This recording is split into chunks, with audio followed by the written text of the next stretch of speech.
Pessoal, para dar uma esclarecida melhor aí, a ligação dos microinversores no telhado, como que é feito, os painéis fotovoltaicos. Esse Reno 560 ele é monofásico e ele recebe dois módulos, duas placas. Aqui está marcadinho aqui negativo, negativo e positivo. Não tem erro, ó, positivo. No positivo aqui com a etiqueta encaixou. Ó, negativo, está com a etiqueta negativa aqui, encaixou. Aqui do mesmo jeito, negativo, positivo. Essa pontinha aqui, ó, nós vamos ligar no outro microinversor, ó. Não tem erro, só entra na mesma posição. Entrou, deu clique, encaixou. Continua a ligação, esses dois painéis já estão ligados. Aqui dá para ligar mais dois. Vou ligar mais um para você ver, ó. Tão simples. Negativo, positivo.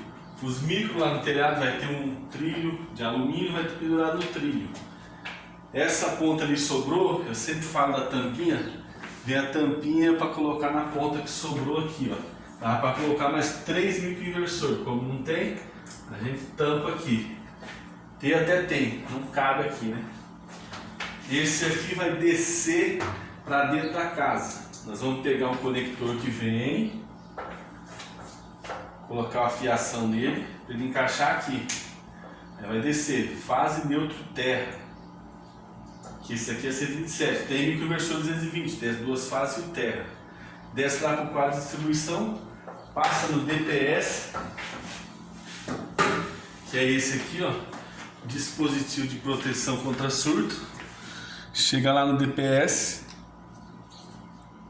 lá tem o L de linha, fase, o neutro e o terra. Chega com o neutro aqui, daqui você sai e conecta no neutro da casa. Chega com a fase aqui, daqui você sai e coloca no disjuntor, que você vai colocar aí. E aqui o terra vai para o terra da casa, você faz um aterramento. Se você fizer um aterramento novo e a casa já tiver aterramento, você tem que interligar os dois. Se a casa não tiver aterramento, você faz um aterramento só para os painéis aí. Beleza? Então é simples a ligação. É isso aí, não tem segredo.